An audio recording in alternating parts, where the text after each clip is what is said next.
而家市場上其中兩部最受歡迎嘅相機咧，應該就係富士嘅 XM5 同埋 XT33。自從推出咗之後咧，呢兩部相機咧一路都賣得好好啦。而佢哋受歡迎咧，其實就真係有好多原因，功能夠多啦，機身夠細啦，個樣又靚仔啦，而且個價錢都算幾合理。所以咧，對想買新機嘅人嚟講咧，呢兩部機咧就真係好吸引嘅。咁我自己咧上年都買一部 XM5，而且真係用得好多。咁我舊年去日本旅行嗰陣時咧，都帶埋佢去，就影咗好多相啦，同埋拍咗好多片。如果你有睇開我自己個 channel 咧，你可能會記得有好幾條片咧，我都係用 XM5 拍嘅。咁今年咧，我就用多咗部 XT33。咁個原因咧就係 Fujifilm 日本嗰邊咧就揾我幫佢拍一啲宣傳嘅片啦。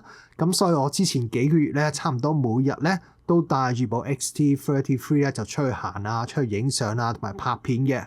咁我今年上半年喺紐西蘭去咗幾個地方旅行咧，都係帶住部 XT33 嘅。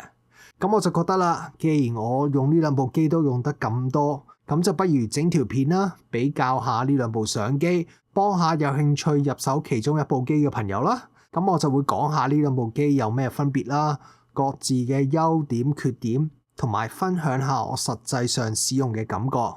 最後咧，我亦都會講俾大家聽，我自己咧係比較中意邊部機多啲嘅。咁講有乜嘢唔同之前咧，不如好快咁講下呢兩部機有咩一樣嘅。因為雖然呢兩部機外表睇落去咧就差幾遠下，但係其實好多硬件同功能咧基本上係一模一樣嘅。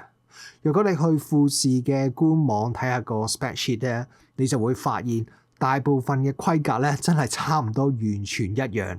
因為呢兩部機咧都係用同一塊2600萬像素嘅 X-Trans CMOS 4 sensor。同埋咧，用最新嘅 X-Processor 5，所以講到畫質咧，其實理論上嚟講咧，呢兩部機咧應該唔會有太多分別嘅。咁 Autofocus 自動對焦嘅表現咧，亦都應該係一樣嘅，因為個硬件係相同啦。我自己實際用落咧，對呢兩部機嘅 Autofocus 性能咧，我覺得係冇乜分別嘅。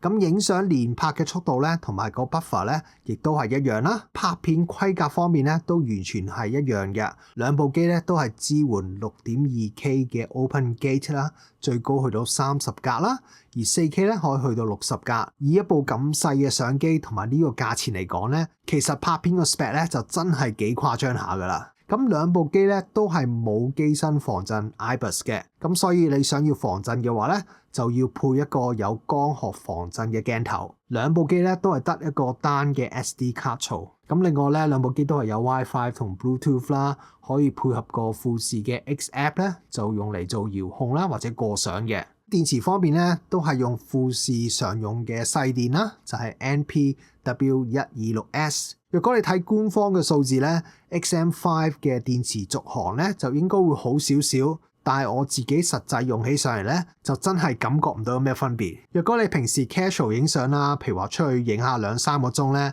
其實一粒電咧都夠玩㗎啦。不過若果你去旅行啊，由朝影到晚啊，又影相又拍片咧，咁我就建議你至少買多2粒後備電啦。雖然你可以用 USB-C 去充電，但係咧有多幾粒電咧傍下身咧，就真係會比較方便啲㗎。咁以上咧就係呢兩部機相同嘅地方啦。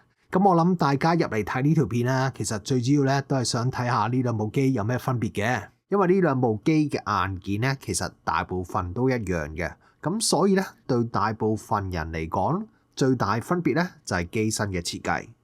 咁 XM5 咧就係 Rangefinder Style 嘅平頂設計啦，而且完全係冇電子觀景器 EVF。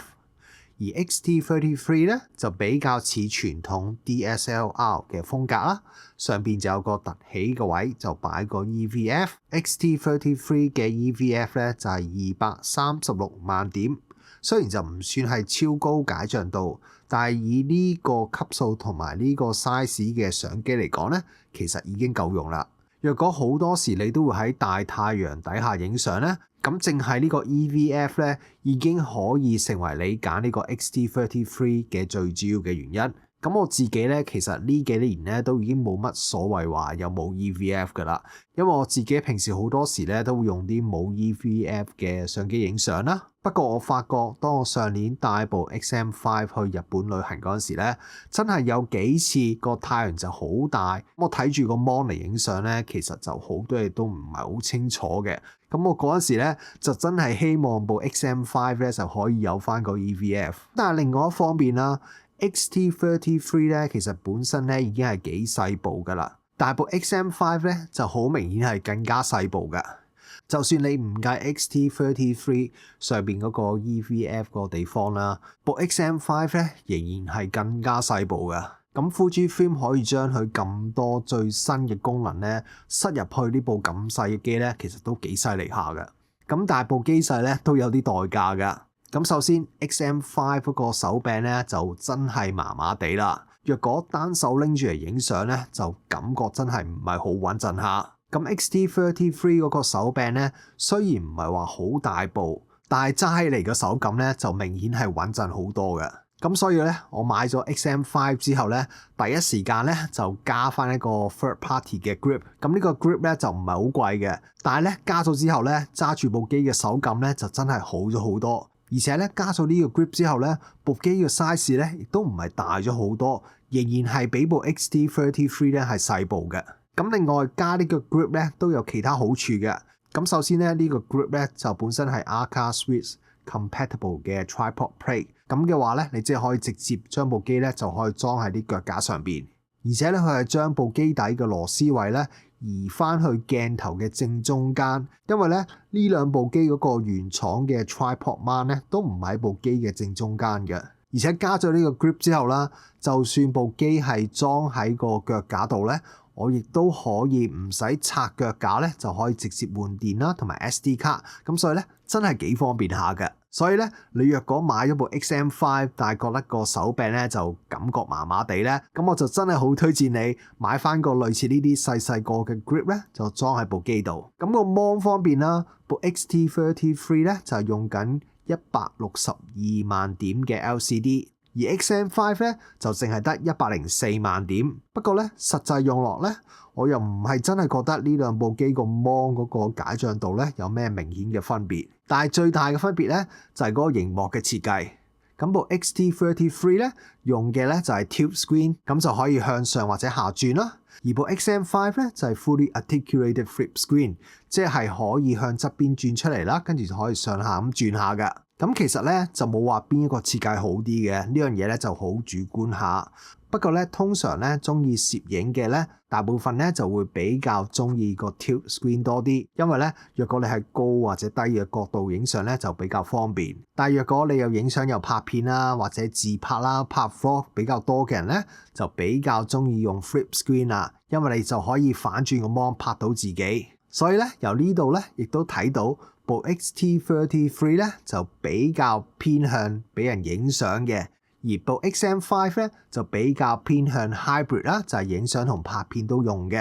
而喺部機上面嘅轉盤同埋啲掣啦，咁呢兩部機咧就有啲地方幾似下，但係咧亦都有幾樣好重要嘅分別。咁首先啦 ，XT33 咧就有個快門速度轉盤啦，而 XM5 咧就係有個 Mode Dial。我自己咧就兩種都冇乜所謂嘅，但係咧我知道好多人咧就中意用 Fuji 咧，就係因為中意用嗰種傳統嘅快門速度嘅轉盤啦，就比較有呢個復古嘅操作感。但係另一方面咧，我亦都知道有啲人咧第一次接觸 Fujifilm 嘅相機嗰陣時咧，就俾呢個快門嘅轉盤咧就搞到有啲亂，因為咧就唔多知道點樣轉唔同嘅 mode 啦，而且咧亦都唔知道點樣校一啲特別嘅快門速度。咁若果你係成日都拍下片咧，部 XM5 咧就會比較方便啦，因為咧 XT33 咧，你若果要轉去拍片嘅話咧，首先咧你就要撳嗰個 Drive button 啦，跟住咧就要再用呢個 joystick 咧就轉去呢個 video mode。但係用 XM5 嘅話咧，你可以直接用個 mode dial 咧一轉就得啦，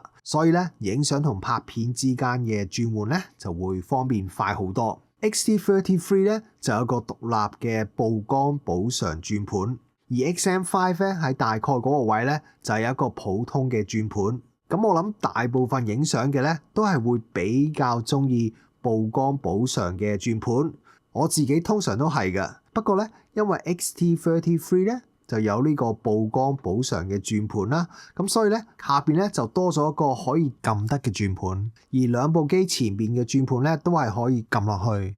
咁理論上咧個轉盤可以撳落去就比較方便，因為你一個轉盤咧就可以控制唔同嘅嘢。但係實際用落咧我就唔係幾中意。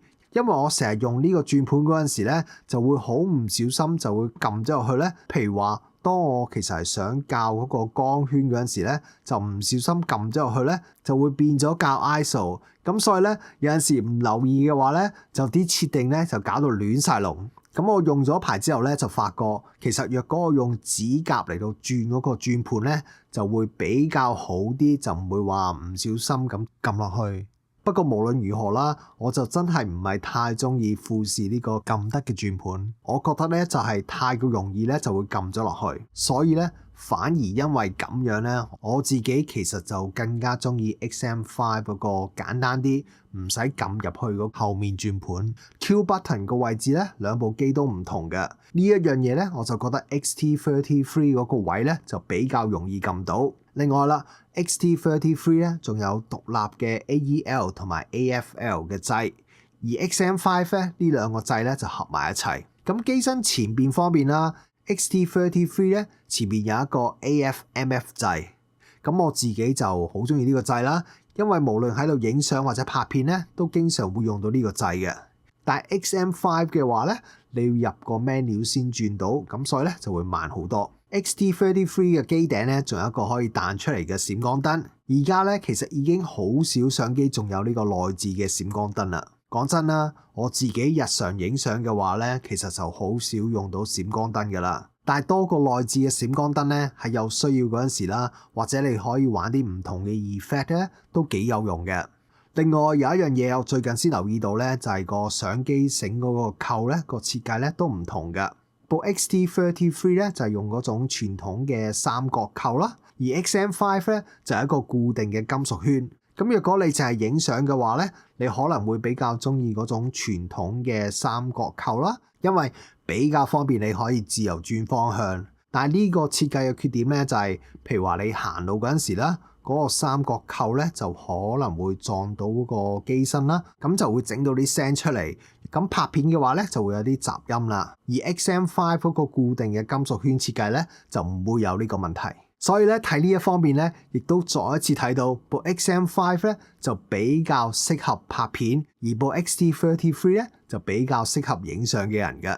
咁講到拍片啦，雖然呢兩部機拍片嘅 spec 咧係完全一樣，但係實際使用上嚟咧個體驗咧都會有少少唔同嘅。咁頭先就講到相機繩扣嗰個設計嘅唔同啦，同埋 XM5 機頂嘅 Mode Dial 咧就會對拍片嘅人咧就比較方便嘅。而除此之外咧 ，XM5 咧都有一個獨立嘅拍片嘅 Record Button 啦，而且咧都有 Microphone 嘅 Input。XT33 咧就呢兩樣嘢都冇嘅。不過因為呢兩部機都比較細啦，所以咧兩部機咧都係用 Micro HDMI。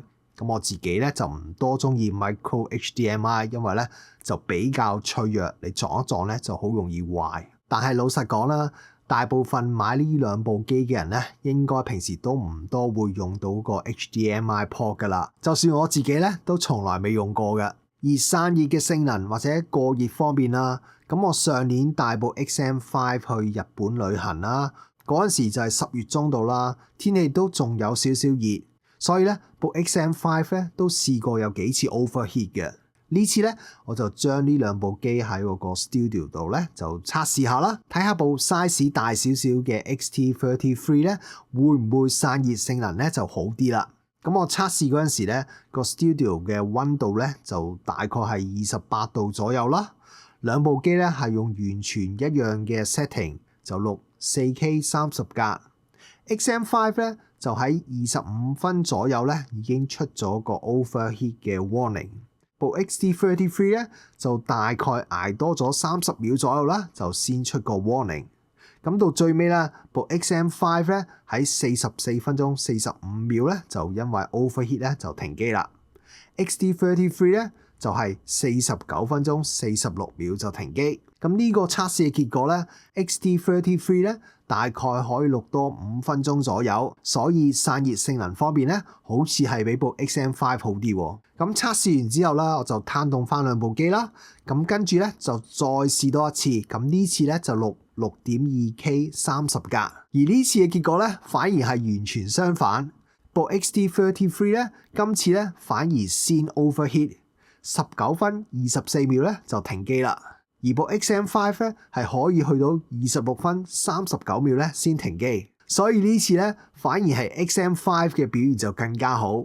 咁老實講啦，我自己都唔多明白點解呢次會有相反嘅結果，但係其實我自己咁多年做咗好多次呢啲唔同嘅過熱測試啦，發覺其實呢啲測試嘅結果誤差咧，其實有陣時都幾大下嘅，所以除非我係咁重複咁不斷咁重做呢個測試啦，否則以而家我得到嘅結果咧，其實好難講話邊部機嘅散熱性能咧係比較好啲嘅。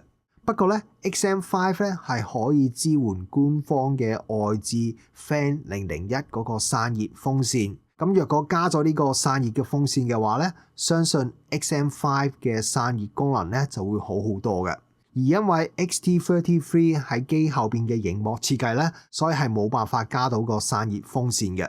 若果你有打算喺大熱天時拍片拍好長嘅時間咧，咁嘅話咧 XM5 加翻個外置嘅散熱風扇咧，就會係一個比較穩陣啲嘅選擇。咁我諗大部分人買呢兩部機嘅話咧，通常就會直接買嗰個 Kit Lens 嘅套裝啦。咁 XM5 咧，一般咧就會跟嗰個15到45mm 嘅鏡頭啦，而 XT33 咧就會跟嗰個新啲嘅13到33mm 鏡頭。